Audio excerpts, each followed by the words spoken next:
Current వాడకండి, phones ఉపయోగించకండి, టెక్నాలజీకి వాడకండి. మీ చేతితోటి మీరు మాన్యువల్గా ఎంత వీలైతే అంత సరళంగా జీవించండి. Birth, old age, disease and death, ఈ ప్రాబ్లమ్స్కి ఇంతవరకు ఏ సైన్స్ కూడా సొల్యూషన్ ఇవ్వలేదు. పురుషుడు ఏం చెప్తున్నాడు? యమ్యం వాపి స్మరణ భావం త్యజిత్యంతే కలేవరం. కేవలం డబ్బులు సంపాదించడానికి విద్య అనేది యాక్చువల్గా కాదు. సీతారాముల యొక్క కథలు, ధర్మము, ఇవన్నీ కూడా మీరు కలిపితే బెస్ట్ జీవన విధానం అన్నమాట. దయ, కరుణ, క్షమ, ఇవన్నీ తపస్య, ఇవన్నీ కూడా మినిమం అవసరమండి.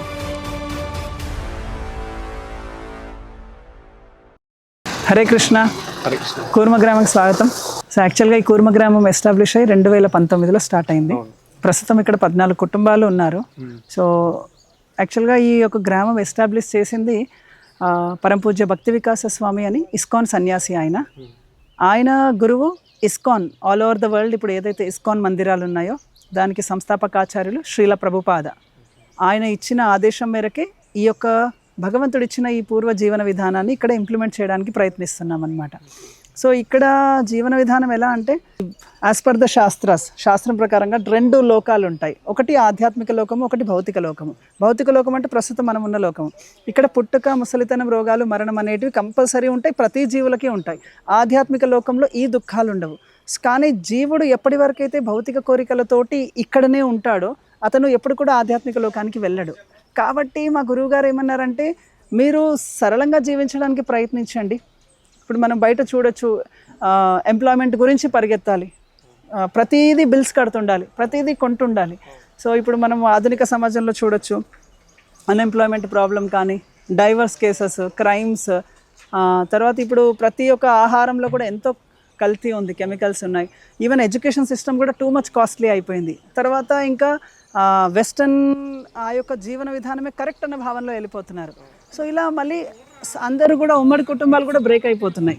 పూర్వం పెద్ద ఫ్యామిలీస్ ఉండేవండి. అంటే ఇప్పుడు మనకు బాబాయ్, పిన్ని, పెదనాన్న, వాళ్ళ పిల్లలు ఇట్లా 8 మంది ఉండరు. కానీ ఇప్పుడు మీరు ఏదైనా ఇంట్లో ఫంక్షన్ చేయండి, ఎవరో ఒక్కరో ఇద్దరో అందరు దూరం నుంచి వస్తారు.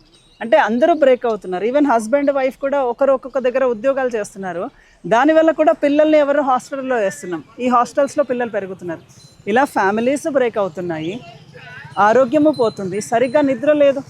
నైట్ అవుతే జస్ట్ లైట్ ఆన్ చేసుకుంటారు, టీవీ పెట్టుకుంటారు, 1 గంటకి అలా నిద్రపోతున్నాం. ఇలా ప్రతిదీ కూడా మనం చూస్తే అన్ఎంప్లాయ్మెంట్ నుంచి, ఆరోగ్య సమస్యల నుంచి, బ్యాడ్ హ్యాబిట్స్, మళ్ళీ స్కూల్ ఏజ్ వాళ్ళకు కూడా అన్ని చెడు అలవాట్లు వచ్చేస్తున్నాయి. డ్రగ్స్ అలవాటు చేసుకుంటున్నారంట, ఇట్లా ఎన్నో ఉన్నాయి. ఇప్పుడు ఇవన్నిటికీ కారణము ఒకటి ఈ యొక్క జీవన విధానం అన్నమాట.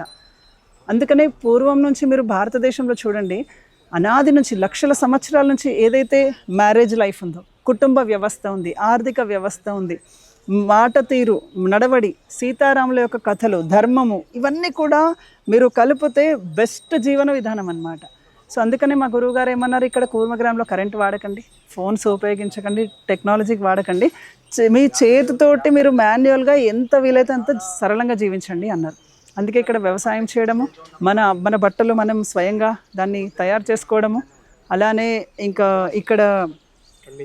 ఇక్కడ ఏదైతే భగవంతుడికి పూలు పెట్టడము, అవన్నీ కూడా ఇక్కడనే పెంచుతాము. తర్వాత పిల్లలకి కూడా మన నిజమైన విద్య, యాక్చువల్గా విద్య అంటే ఏంటంటే ఏదైతే మనిషికి జ్ఞానాన్ని ఇస్తుందో, ఏదైతే ధర్మాన్ని బోధిస్తుందో అది విద్య. కేవలం డబ్బులు సంపాదించడానికి విద్య అనేది యాక్చువల్గా కాదు. ఎందుకంటే పూర్వం డబ్బులు సంపాదించడానికి వృత్తులు ఉండేవి, ఆక్యుపేషన్స్. విద్య అంటే కేవలం ఆధ్యాత్మిక విద్యనే. సో అలా ఇక్కడ పిల్లలకు విద్య నేర్పిస్తాము, వాళ్ళు జీవించడానికి వృత్తి నేర్చుకుంటారు, వాళ్ళు తొందరగా వివాహాలు చేసుకొని సెటిల్ అయిపోతారు. మళ్ళీ ఇక్కడ ఉమ్మడి కుటుంబాలు ఉంటాయి. ఇప్పుడు మనం చూడొచ్చు ఓల్డ్ ఏజ్ హోమ్స్, తల్లిదండ్రులను ఇప్పుడు మనము జాబ్స్ చేస్తే ఎట్లా అంటే మనకు టైం ఉంటుంది వాళ్ళని చూసుకోవడానికి. సో వాళ్ళని ఓల్డ్ ఏజ్ హోమ్స్కి పంపిస్తున్నాము. వాళ్ళు అక్కడ ఉండలేక పిల్లలేమో యూఎస్లోనో ఎక్కడనో సెటిల్ అవుతారు.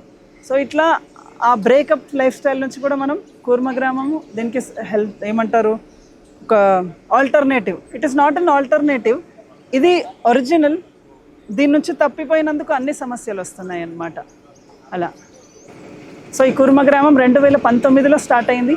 ఇక్కడ ఉన్న కుటుంబాలందరూ కూడా కొందరు ఐటీ ఉద్యోగాలు చేసేవారు, కొందరు వ్యవసాయం చేసేవారు, కొందరు వ్యాపారం చేసేవాళ్ళు, అందరూ కూడా జాబ్స్ అవన్నీ వదులుకొని ఇక్కడ వచ్చి జీవించడం. చాలామంది ఏమనుకుంటున్నారంటే, ఓకే సిటీ లైఫ్లో ఎంతో ఫ్రస్ట్రేట్ అయిపోయి వీళ్ళందరూ వస్తున్నారని చాలామంది అనుకున్నారు. కానీ అది కాదు. యాక్చువల్గా మా యొక్క ముఖ్యమైన ఉద్దేశము కూర్మ గ్రామం ఉన్నది సరళ జీవనం, ఈ అందరూ ఈ వన్ పార్టే తెలుసుకుంటున్నారు, సరళ జీవనం.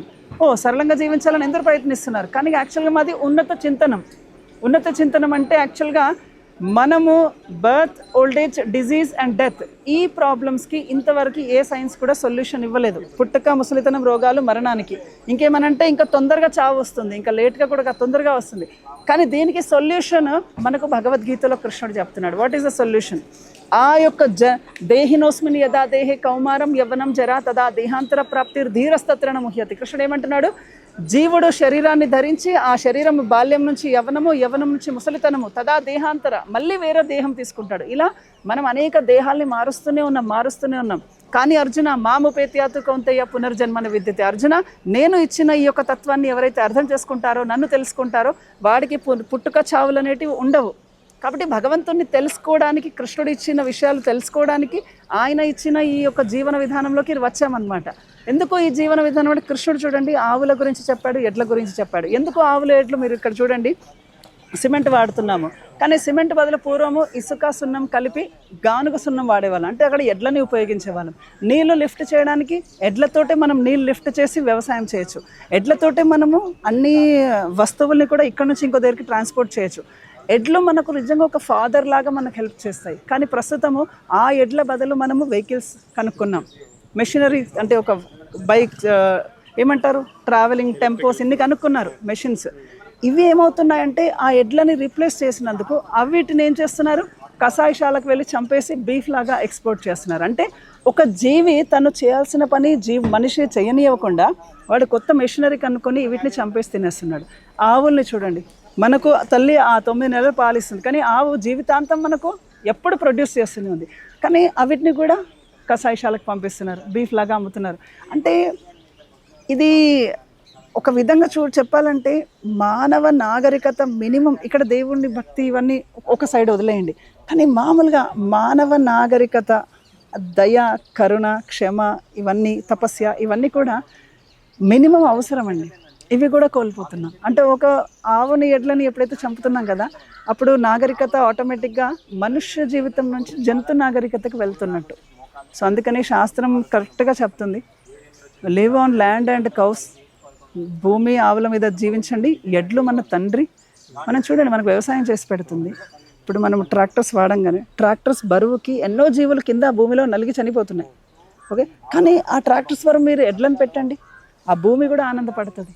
ఎందుకంటే ఎడ్లు ఎప్పుడైతే పొలంలో నడుస్తాయో భూదేవి కూడా ఆనందపడుతుంది. చూడండి, ప్రతి ఫ్లోరింగ్ కూడా మీరు ఆవు పేడతోటి చేయండి. ఎందరో రీసెర్చ్ చేసి లాస్ట్ కనుక్కున్నారంట, కౌ యూరిన్ ఈజ్ యాంటీసెప్టిక్, అది దాంట్లో యాంటీబయాటిక్స్ ఉంటాయని కనుక్కున్నారంట. ఇది వేల సంవత్సరాల పూర్వమే, నాట్ ఈవెన్ 2500 బిఫోర్ క్రైస్ట్ కాదు, లక్షల సంవత్సరాల పూర్వమే ఇవన్నీ ముందే శాస్త్రాల్లో చెప్పబడి ఉన్నాయి. అందుకే కూర్మ గ్రామం ఏంటంటే ఆ విషయాల్ని ఇంప్లిమెంట్ చేయడానికి ఇవన్నీ ప్రయత్నం చేస్తున్నాం. ఇది ఆ భగవంతు కృప వల్ల సంభవం. ఇప్పుడు గత 2019 అంటే ఒక 5 సంవత్సరాలు అలా గడిచింది. ఇది అంతా ఆయన కరుణ వల్ల. ఎంత దూరం వెళ్తుందో తెలియదు, కానీ ప్రయత్నం అయితే మనకు ధర్మపరంగా మనం చేయాలి. కాబట్టి ఈ సనాతన ధర్మ ప్రచారం చేస్తున్నాము. స్కూల్స్ అంటే యాక్చువల్గా ఇక్కడ ఇంగ్లీష్, హిందీ, తెలుగు, సంస్కృత్ ఈ లాంగ్వేజెస్, మ్యాథ్స్ నేర్చుకుంటారు.